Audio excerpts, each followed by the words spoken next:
Cumprimento a amada igreja com a graça e com a paz do nosso Senhor Jesus Cristo, amém? Amém. Meus queridos, vamos abrir as nossas Bíblias em Êxodo capítulo 18. Êxodo capítulo 18. Hoje um dia especial, o dia que nós comemoramos o Dia dos Pais. Pela manhã nós já tivemos aí um momento de comunhão muito agradável aqui na nossa igreja, um café da manhã preparado pelas irmãs, estava uma delícia, viu, irmãs? Muito obrigado, nós agradecemos os pais. E agora à noite também, dando continuidade a esse dia de comemoração, eu quero compartilhar com vocês algumas verdades bíblicas a respeito do que é ser um pai bíblico, né?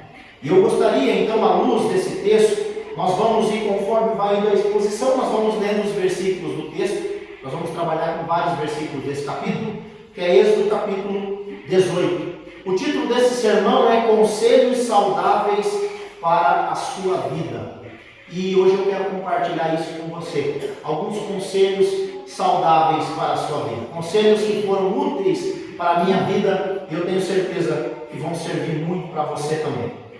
Êxodo capítulo 18. Como eu disse, fique com a sua Bíblia aberta, que conforme vai seguindo a exposição, nós vamos fazendo a leitura do texto. Leamos aí o versículo 1 e o 2. Ora, Jetro, sacerdote de Midian, sogro de Moisés, ouviu todas as coisas que Deus tinha feito a Moisés e a Israel, seu povo, e como o Senhor tinha tirado a Israel do Egito.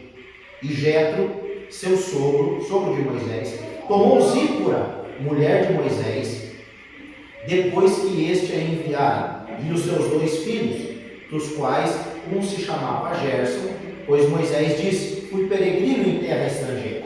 E o outro se chamava Eliezer, pois disse: o Deus de meu pai foi minha ajuda e me livrou da espada de Faraó.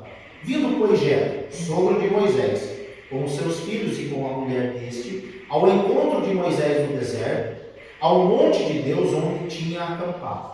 E disse a Moisés: eu, teu sogro, Jetro, venho a ti com a tua mulher e os seus 2 filhos. Amém? Oremos. Pai bendito, nós te louvamos, nós te agradecemos, te louvamos, ó Deus, porque estamos em liberdade de culto e diante da tua santa palavra. Palavra essa que é inerrante, palavra essa que é eficaz. Pedimos, ó Deus, que o teu Espírito Santo traga cativo o nosso entendimento, para que nós venhamos compreender as verdades bíblicas, ó Pai. Que o teu Espírito Santo ilumine, ó Deus, o nosso coração e o nosso entendimento nessa noite. Assim oramos no nome de Jesus. Amém. Conselhos saudáveis para a sua vida, para a sua família. A paternidade, meus queridos irmãos, e hoje nós comemoramos o Dia dos Pais, a paternidade responsável é uma missão muito honrosa. Não é nada fácil, mas é uma missão muito honrosa. É muito mais fácil, se você parar e prestar atenção, é muito mais fácil ser um bom profissional, é muito mais fácil ser um profissional de sucesso do que ser um pai exemplar. Nós vemos, e se nós olharmos para dentro da Bíblia, nós não precisamos ir muito longe, nós encontramos inúmeros, não um ou 2, mas vários grandes homens de Deus que falharam nessa nobre função da paternidade. Eli, por exemplo, Samuel também, o próprio rei Davi, homens de Deus, homens segundo o coração de Deus, porém que falharam nessa nobre missão. Isso nos mostra que a paternidade ela é uma árdua missão, que ela exige de nós um esforço e um comprometimento total. Não tem como ser um pai meia boca. Ou você se compromete por inteiro, ou você vai falhar por inteiro também. Muitos homens, eles já alcançaram o apogeu da fama, mas fracassaram aí nessa área vital da vida. Nós podemos olhar para a sociedade e ver grandes homens, milionários, pessoas com muito dinheiro, que fracassaram completamente na criação dos seus filhos. E se tivessem a oportunidade de voltar atrás, com toda certeza trocariam, sem sombra de dúvida, toda a sua fortuna alcançada pelo carinho, o amor e a união dos seus filhos. Muitos até mesmo construíram um sucesso, o seu sucesso, a sua fama, em cima dos escombros da família, homens que negligenciaram completamente a sua família para alcançar sucesso na vida. Infelizmente, isso acontece. E eu gostaria de ressaltar para vocês aqui, a título de introdução, que nenhum sucesso compensa o fracasso da sua família. Nenhuma quantia de dinheiro compensa o fracasso da sua família. Nenhum dinheiro compra ou paga a alegria de ver os seus filhos ajustados, felizes e unidos. Tendo tendo conhecimento disso, irmãos, todo esforço é válido para nós educarmos os nossos filhos e encaminhá-los, para o caminho do bem, para o caminho vitorioso, para o caminho do Senhor Jesus Cristo.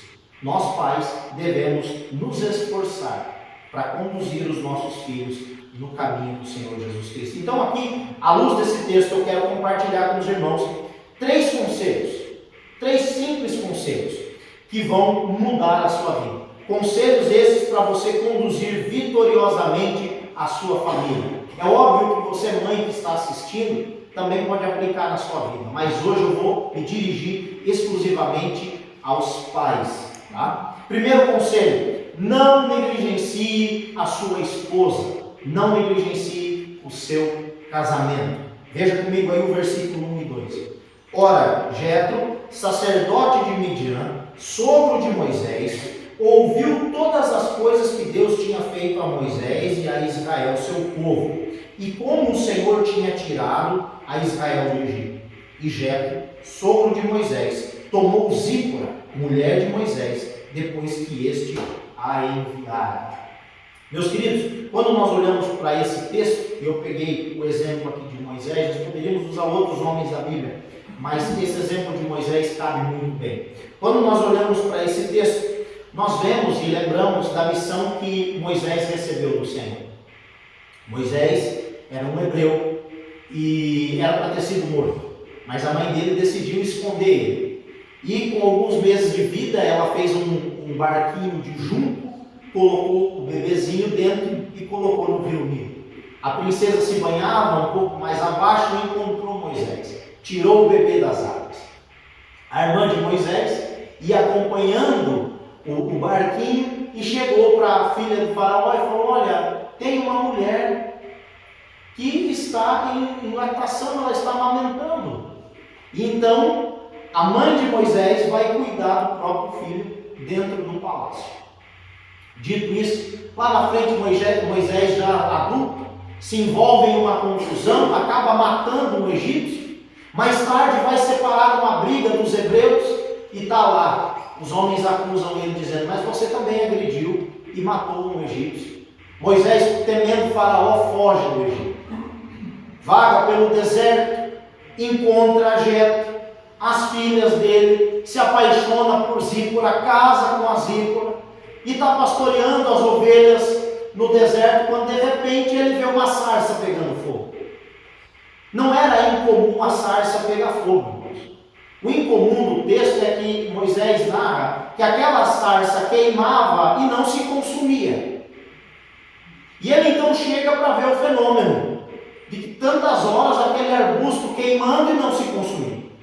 Quando ele chegou lá, ele ouviu Deus e Deus disse: olha, tira a sandália dos teus pés, porque o lugar que você pisa é santo. E eu tenho uma missão para você. Você vai voltar para o Egito, você vai libertar o meu povo, porque eu ouvi o clamor deles. Irmão, já fazia 430 anos que aquele povo estava sendo escravizado no Egito. Moisés deu um monte de desculpa. Falou: eu sou pesado de língua, eu não sei falar. E Deus falou: você vai. No final Moisés falou: mas eu vou em nome de quem? E é a primeira vez nas Escrituras que Deus se revela. E ele diz: você diz que o eu sou te enviou. Eu sou o que sou. Moisés então parte com uma missão.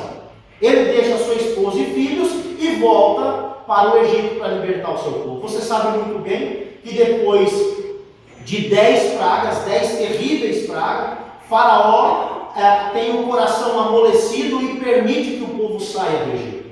E eles saem, irmãos, levando tudo que possuem. A Bíblia diz que nenhuma unha ficou para trás. Eles então estão no deserto e Faraó tem o coração endurecido de novo e manda seus exércitos atrás deles. Está ali Moisés, na frente o Mar Vermelho, atrás está vindo o Faraó. O povo se desespera, Moisés busca a Deus e Deus fala: olha, toca no mar com um cajado. Moisés toca no mar, abre-se o mar, passa o povo a seco. Irmãos, calcula-se aproximadamente 2 milhões de pessoas. É muita gente. Passa todo esse povo.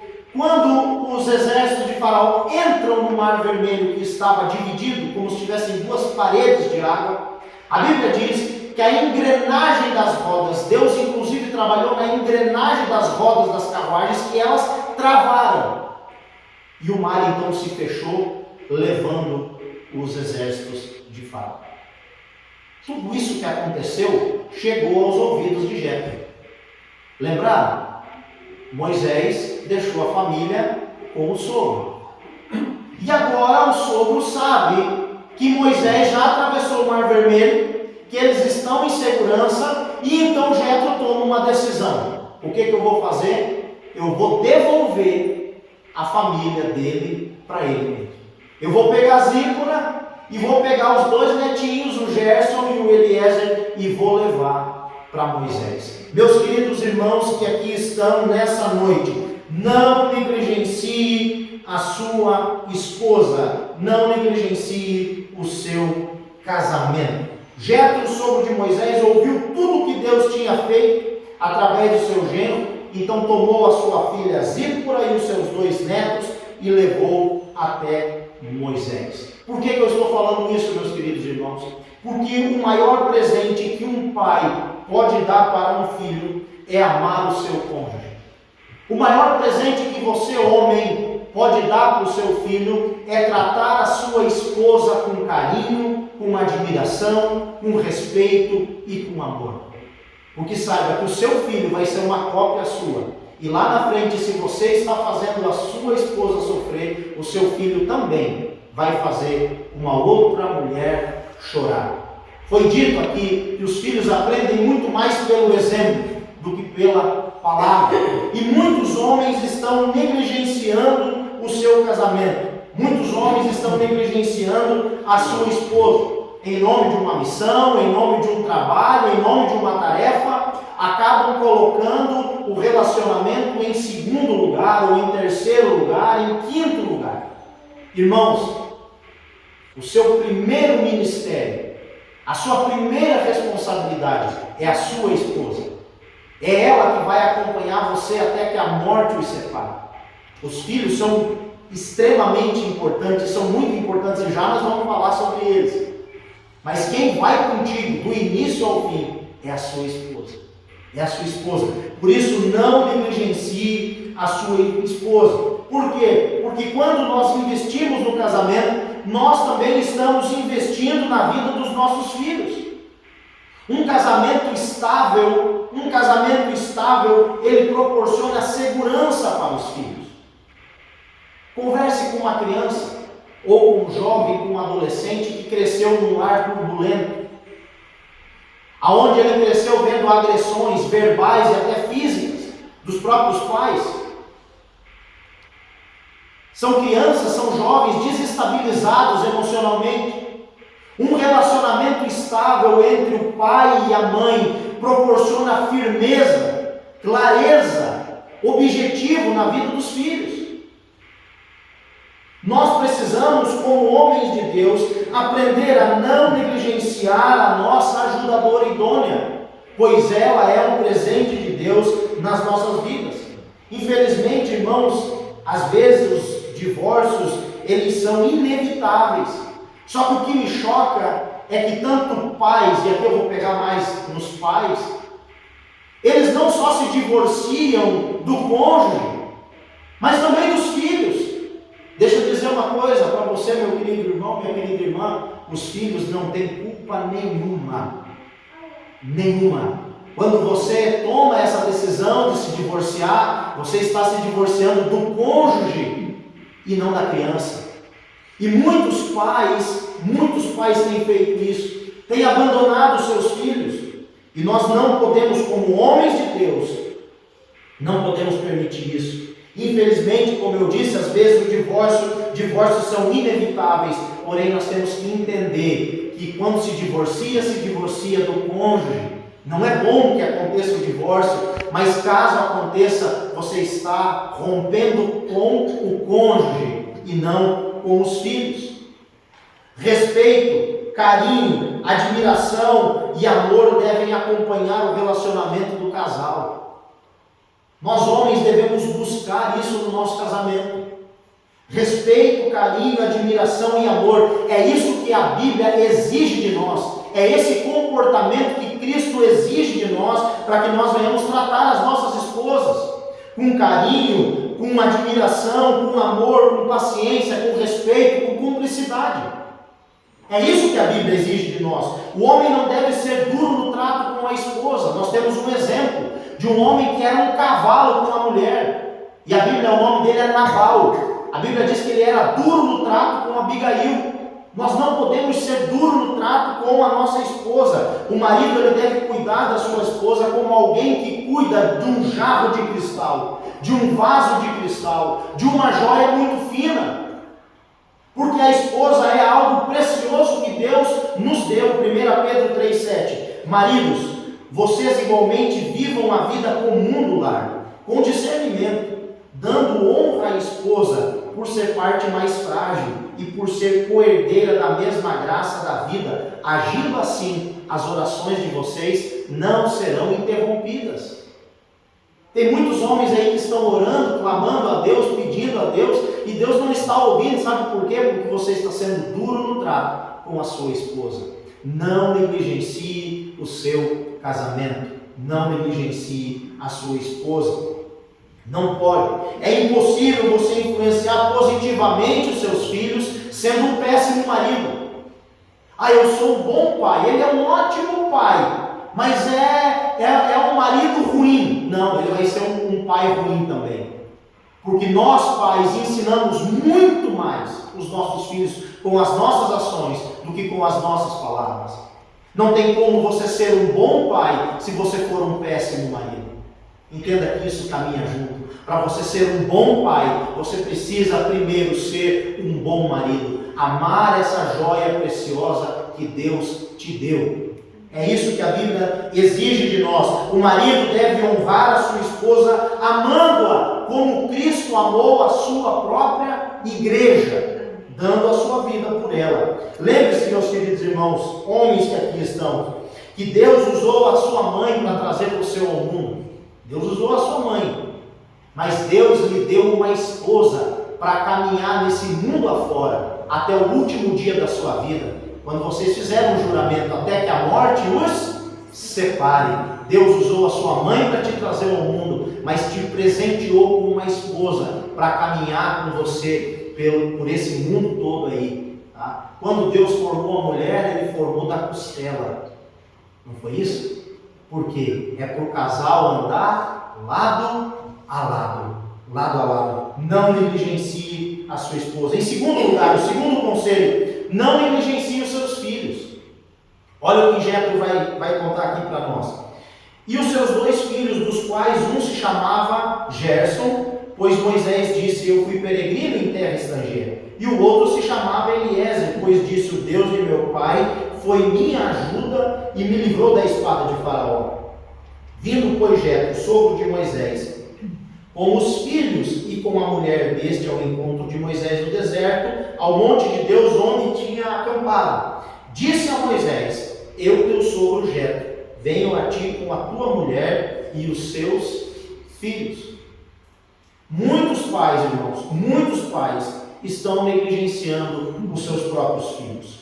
Tem um ditado que diz o seguinte, um ditado popular, e é verdade, que o vô é o cavalo que o filho amansou para o neto poder montar, né? E o que o filho não conseguia fazer com o pai, o neto consegue fazer. E infelizmente, irmãos, infelizmente é isso que acontece. Infelizmente é isso que acontece. Jetro, ele recebeu a notícia de que Moisés estava em segurança, então ele decidiu ir atrás do genro dele. Chegou as notícias de tudo que Deus tinha feito. Ele falou: peraí, agora que está tudo tranquilo, que a tempestade já passou na vida de Moisés, que ele está em segurança, eu vou levar para ele a sua esposa e também os seus filhos. Tem aquele outro ditado, né, irmãos? Quem pariu Mateus, que balance, né? Mas como tem pais que gostam de terceirizar a criação dos filhos? E na melhor das hipóteses, as mulheres, eu não vou nem olhar, porque eu sei que vocês vão concordar. Na melhor das hipóteses, os pais terceirizam tudo para as mães. Tudo. O pai moderno, ele terceirizou completamente a criação dos filhos para as mães. Se você for ver, é a mãe que ensina as letrinhas, é a mãe que ensina os números, é a mãe que ensina a amarrar o sapato, é a mãe que ensina a andar de bicicleta, é a mãe que leva no colégio, é a mãe que busca no colégio, é a mãe que vai na reunião, é a mãe que fica acordada a noite toda cuidando da febre, é a mãe. O pai moderno abriu mão. Ele acha que é suficiente e ainda quando troca uma fralda, ele quer uma estátua dele, né? Um troféu, uma medalha, porque ele trocou uma fralda, isso uma ou duas vezes na vida. Meu querido, por favor, escute isso com seriedade. Você é responsável pelos seus filhos, não é só sua esposa não. Tem muitos pais que estão negligenciando a criação dos seus filhos e nós podemos ver o reflexo disso na sociedade. Uma crise de identidade, porque os filhos estão sendo criados sem o referencial do pai dentro de casa. Se eu ou você fôssemos dispensáveis, Deus teria dado a capacidade da mulher engravidar sozinha e não precisar de mais ninguém. Mas não. A sua esposa precisa de você. O seu filho também precisa de você.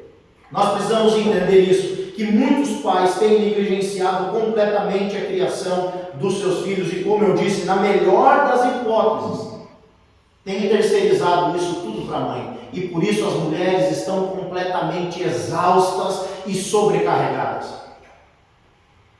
A minha esposa falou aqui no começo. Às vezes a mãe passa o dia todo falando, a criança não obedece. O pai chega em casa e fala uma vez, aquilo acontece. Imagine se eu e você nos empenhássemos mais para ajudar as nossas esposas. Meu querido irmão, você não está fazendo nada mais do que a sua própria obrigação. Veja o que a Bíblia nos diz em Efésios 6, versículo 4. E vocês, pais, não provoquem os seus filhos a ira, mas tratem de criá-los na disciplina e na admoestação do Senhor. Quando o apóstolo Paulo escreve esse versículo, dá a entender pais aqui como se fosse o plural do pai e da mãe. Mas não. É como se ele estivesse falando, e ele está falando para a igreja de Éfeso, e ele estivesse numa classe só de homens. E todos esses homens fossem pais. Então ali é pai, homem no plural. E ele está dizendo aqui, e eu frisei, pais, não provoquem a ira dos vossos filhos, mas tratem de criá-los. É obrigação sua, pai, participar da criação do seu filho. É obrigação sua criar o seu filho. Você não pode terceirizar esse papel. Nós, homens, temos essa responsabilidade. E quantos pais têm negligenciado os seus filhos? Isso é assustador, irmãos. Assustador. Porque quando você negligencia o seu filho, alguém não está negligenciando. E esse alguém pode ser a babá, a tia da creche, o tio do futebol, a tia da natação, algum youtuber por aí, ou sei lá, algum aplicativo, alguma coisa. Alguém está tomando o seu lugar. Alguém está influenciando o seu filho. Alguém está conduzindo, formando a mente do seu filho. Entenda, e essa frase ela é verdadeira, não há vacância no poder. Se você não está influenciando diretamente a vida do seu filho, alguém está. E isso pode ser muito prejudicial para a vida dele. E eu fico com pena dos avós, lembrando aqui de Jetro. Irmão, neto, todo avô gosta de estar com os netos em casa. Mas entenda que ele já cumpriu o papel dele, ele criou você, que é o filho. O neto é de vez em quando. Mas tem pai e mãe, que tem o filho para o avô ou para a avó criar. Isso é um absurdo. Todo final de semana os pais estão saindo, comendo fora, viajando, e quem está criando os filhos são os avós. E aí eu fico com dó dos avós, porque quando eles pensam que estão livres para curtir um pouco a vida, surpresa, chegou o netinho, pulou e para a avó cuidar. Meus queridos, não é assim que funciona. Nós precisamos, como pais, entender a responsabilidade. Pai é aquele que cria. Nós somos responsáveis, e a Bíblia diz que nós devemos criar os nossos filhos nos caminhos do Senhor. O seu filho, ele não precisa de mais presente, porque tem muitos pais que, para compensar a ausência, entopem as crianças de presente. O seu filho precisa de presença, da sua presença. O seu filho não precisa de um videogame novo ou de um brinquedo novo, ele quer que você vá brincar com ele, que você invista um tempo de qualidade com ele. É óbvio que eu sei que a vida de todo mundo é corrida, mas você tem um tempinho sim para brincar com o seu filho, para você ouvir o seu filho. Você já parou para ouvir o seu filho? É surpreendente. O dia que você para e você começa a escutar as ideias deles, os planos deles. Ontem o Heitor estava falando assim: mãe, eu sei que Deus não é o gênio da lâmpada, mas eu vou fazer uma oração e eu vou pedir para Deus fazer chover, porque eu sei que Ele pode fazer chover, eu estou com tanta saudade da chuva. Aí a Grace contra-argumentou e falou: mas nós vamos viajar, e aí você quer ir na piscina se estiver chovendo? Aí ele falou: opa, Deus ouviu, né, mãe? Ouviu. Não, então eu vou pedir para ele esquecer o que eu falei, para fazer chover só depois que a gente voltar da viagem, que agora eu quero ir para a piscina. Quando você começa a prestar atenção nos seus filhos, você vai se surpreender com a inteligência deles. Mas os pais, homens, principalmente os homens, não têm prestado atenção nos seus filhos. Tem pai que é pai de mais de um filho, que ele vai orar pelos filhos e ele pensa que ele está fazendo um mix de fruta, sabe? Quando você joga tudo dentro do liquidificador, banana, morango, maçã, leite, bate tudo e aí no final você só fala em nome de Jesus, amém. Meu irmão, não é assim. Eu tenho só 2 filhos e são completamente diferentes um do outro. Completamente diferentes um do outro. O Heitor e o Estevão, eles são umas figuras, irmão. Vocês precisam conhecer o Heitor e o Estevão. Os meus filhos são os meus amigos. Os meus filhos são os meus discípulos. Os meus filhos são os meus amores, os meus guerreiros, a herança que Deus me deu. Eu amo e cuido deles porque eu sei que na velhice eles vão me amar e cuidar de mim. Você conhece o seu filho? Eu tenho 2, o Heitor e o Estevão. Um calça 34, o outro 28. Um gosta de vermelho, o outro é específico, azul claro.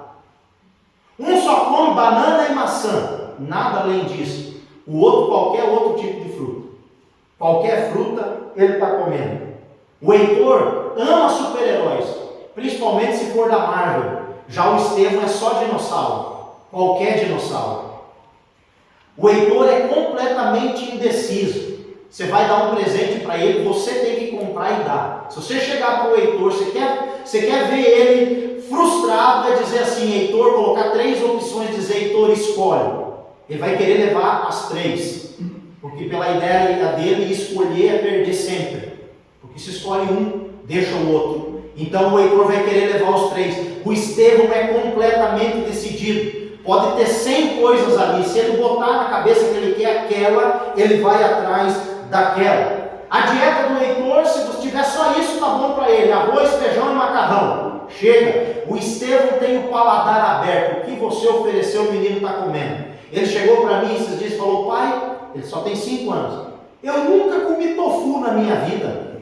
Eu estou com uma vontade de experimentar esse negócio, pai, para ver se é bom. E eu agora estou atrás para comprar tofu para o Estevão experimentar. O Heitor não come tofu nem amarrado, irmãos, porque a dieta dele se baseia em cima disso. Apesar de eles serem distintos, um não gostar de carne e o outro ser carnívoro, eles têm coisas em comum também, como qualquer criança. Eles gostam de contar histórias, e se vocês derem ouvidos, eles ficam o dia todo e a noite toda contando histórias. eles gostam de passear com os cachorros na praça, eles gostam de olhar as estrelas à noite no céu, eles gostam de fazer caminhada ao ar livre e de brincar de lutinha comigo. Eu sempre deixo eles vencer, então na cabeça deles, eles sempre me vencem. Você conhece o seu filho? Você conhece a sua filha? Você conhece os seus filhos? Eu quero dizer que são presentes maravilhosos que Deus nos deu. E muitas vezes nós estamos negligenciando os nossos filhos. Chegamos em casa cansados, estressados, e aí o que a gente faz? Pega o celular e fica lá 2 horas passando o dedo na tela, ou procurando um filme que a gente não vai assistir. A gente perde mais tempo procurando filme do que assistindo filme. Vai brincar com o seu filho, vai conversar com o seu filho, vai aproveitar esse presente, essa herança que Deus lhe deu, porque o tempo passa muito rápido. Os nossos filhos são milagres de Deus, eles são herança, eles são presente de Deus na nossa vida. Em terceiro e último lugar, eu quero dizer para você, e esse conselho aqui também é tão importante quanto: não se negligencie. Em primeiro lugar, não negligencie a sua esposa, seu casamento. Em segundo, seus filhos. E em terceiro lugar, não se negligencie. Versículos 17 e 18. O sogro de Moisés, porém, lhe disse: não é bom o que fazes, certamente desfalecerás, assim tu como este povo que estás contigo. O trabalho te é pesado demais, tu só não o podes fazer. Moisés saiu ao encontro do seu sogro, viu a sua família, ficou muito contente, abraçou Zípora, beijou os meninos, convidou eles para dentro da tenda. Aquele dia Moisés tirou o dia de folga, fizeram um culto, adoraram ao Senhor. Mas no outro dia, ao invés de Moisés ficar junto com a sua família, Moisés pegou uma cadeira e no raiar do dia sentou lá fora e ficou até a noite resolvendo o problema dos outros. Jetro, de dentro da tenda, olhou aquela situação.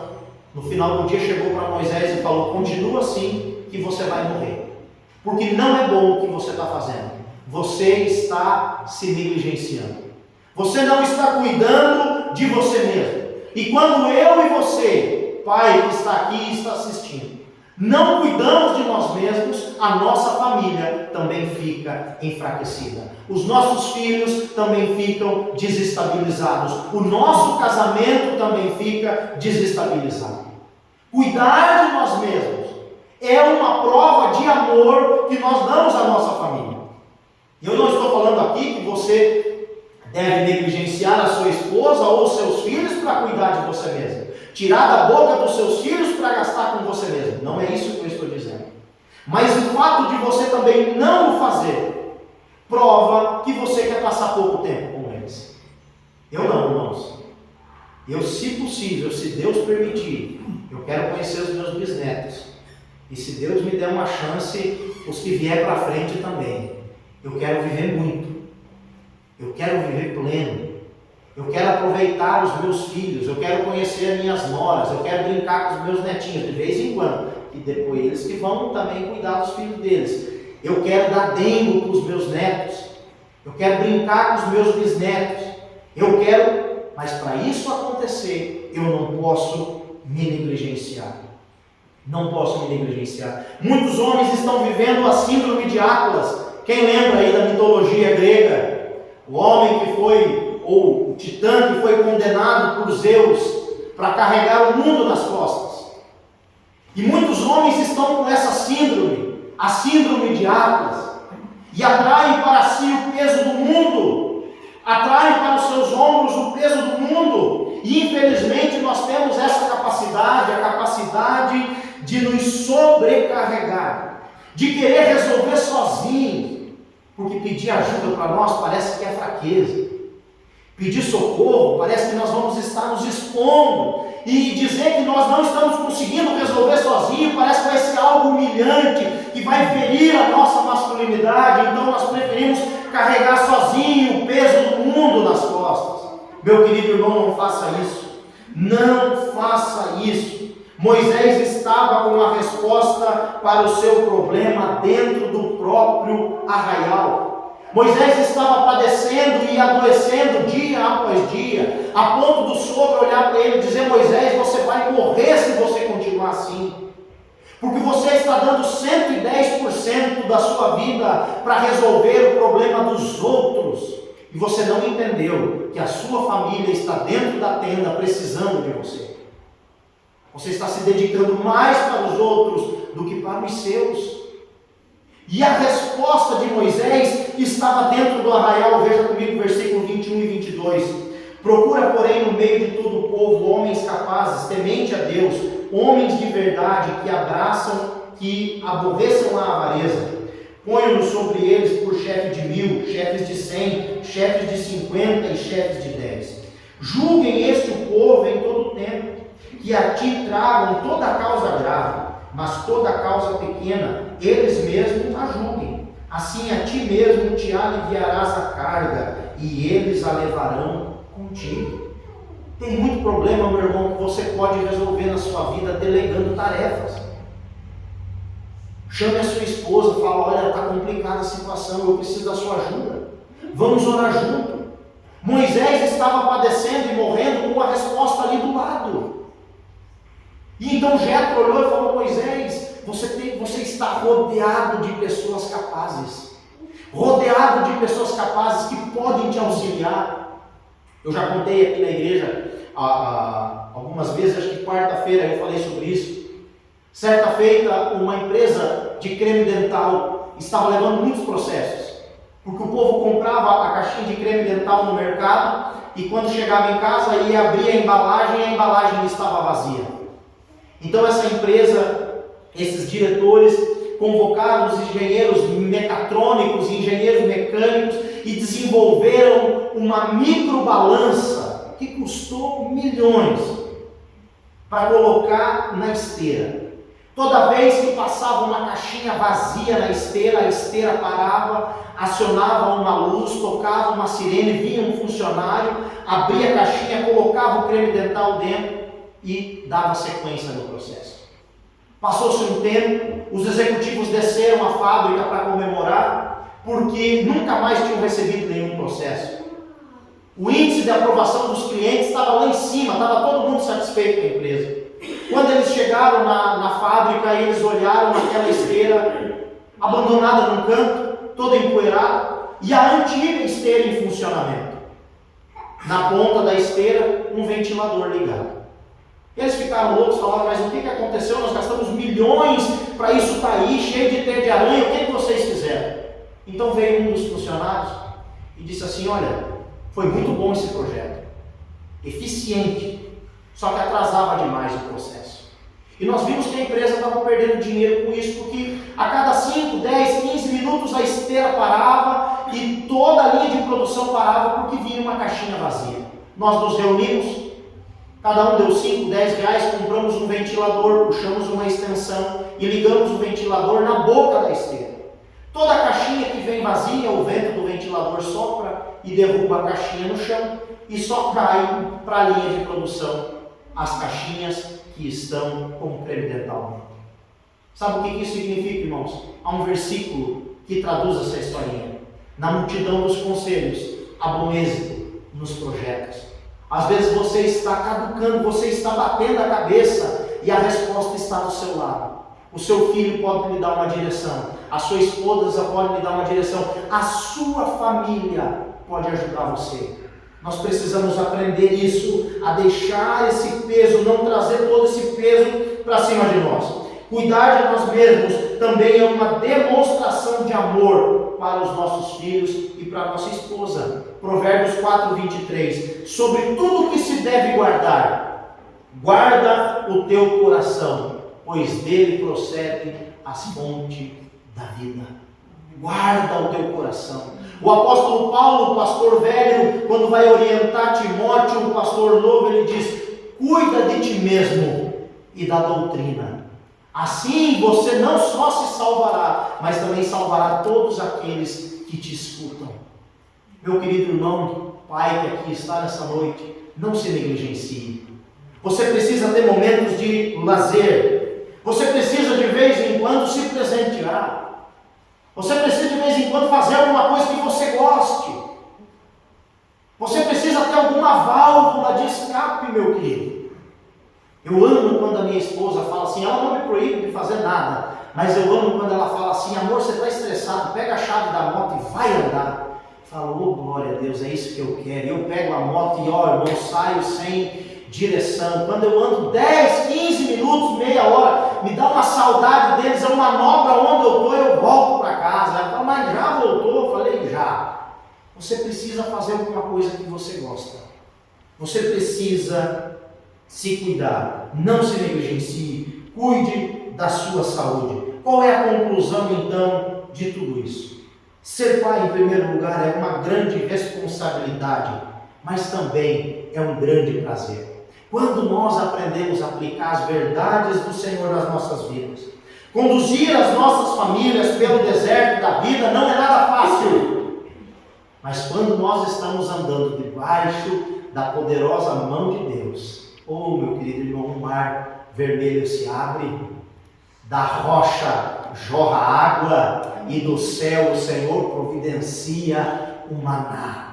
Nós precisamos aprender a conduzir as nossas famílias debaixo da presença de Deus. E aí nós vamos experimentar o milagre. Para terminar, pai, saiba que você também é filho. E o nosso Pai Celestial nunca, jamais nos abandonará. Amém. Que Deus abençoe a sua vida. Feliz Dia dos Pais. Amém. Jesus, nós te agradecemos. Obrigado pela tua palavra. Obrigado pela vida de cada um que aqui está. Louvado seja o teu nome. Muito obrigado, Senhor. Que essa palavra não caia no vazio, mas produza em nós frutos para a vida eterna. Assim oramos em nome do Pai, do Filho e do Santo Espírito de Deus. Amém.